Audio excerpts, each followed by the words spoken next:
Welcome back to part 2 of the dragon's origin story, this time taking a look at the dragon's two mini counterparts, the baby dragon and the Inferno dragon.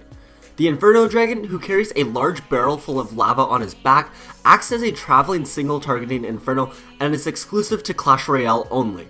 The baby dragon, however, is in all three parts of the Clash universe, but for a reason to be explained later, he only rages when he's alone in the builder base and in our regular home base. However, when he's alone in the Royal Arena, he doesn't have the same rage effect. So why is that?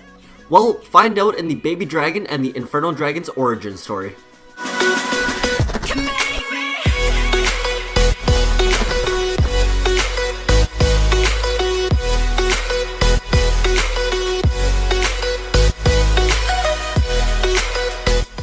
Not long after the village unlocked the dragon at Town Hall 8, with the help of the dragon, they made very quick progress and were ready to upgrade to Town Hall 9. The dragon was a huge help, leading most of their most important attacks, especially in wars, where the dragon was able to successfully bring home the 3-star most of the time. And by some very weird coincidence, once the Town Hall finished upgrading to Town Hall 9, the dragon laid 2 eggs. Everyone was shocked, including the dragon, who had no idea where those came from. But nonetheless, everyone knew what this meant. There were going to be some new baby dragons, and knowing that they were capable of growing to become as powerful as the regular dragon, they knew that they had to take extremely good care of them. So they took the eggs and laid them down next to the town hall, which was supposed to be the most secure building in the village. Unfortunately, the next day, a group of really greedy goblins stole the eggs in hopes that they would be able to sell it for a lot of gold or other resources. And when the dragon found out that his eggs had been stolen, he was infuriated and vowed to find whoever took them and that he would set them on fire. And when the goblins found out that the dragon had put them on his hit list, they started to freak out. They knew they had to get rid of the egg or else the dragon would burn them alive. But they also knew that they couldn't just return it, otherwise the whole village would know that they took it.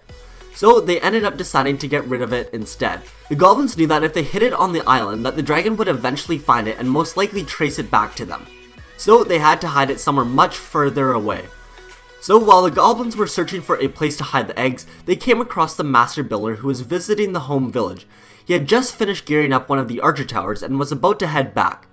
And right then the goblins knew what they had to do. So a few goblins went to quickly distract the master builder by doing some weirdly well-rehearsed dance, while the rest of the goblins went to go hide the 2 eggs in his tiny little rowboat. And to be completely honest, they did an absolutely awful job hiding the eggs, as they weren't covered by anything and they were sort of sticking out of the tiny boat. But luckily, the master builder was so tired and exhausted from working 70 hours straight that he didn't notice the 2 eggs, and instead, as soon as he got into the boat, he fell right asleep. And he didn't wake up until he arrived back at his night village. And when he did wake up, he finally noticed the 2 eggs in his towboat. The first thing he thought was, how the heck did these get here? And after that, he realized that they must have come from the home village and he should bring them back right away. But for some really weird reason, there was absolutely no way for the master builder to get back to the home village, unless there was a defense to be geared up. And since he just came back from gearing up the archer tower, there were no other defenses to be geared up for a long time. So for the time being, the master builder was stuck in the night village with his 2 eggs. And a few days later, both of the eggs hatched, where 2 tiny baby dragons popped out. Both of these dragons were able to fire these tiny little fireballs, but they didn't have any rage ability or anything.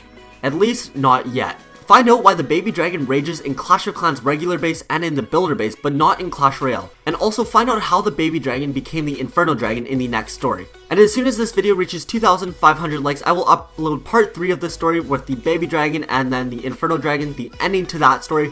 The video is already done.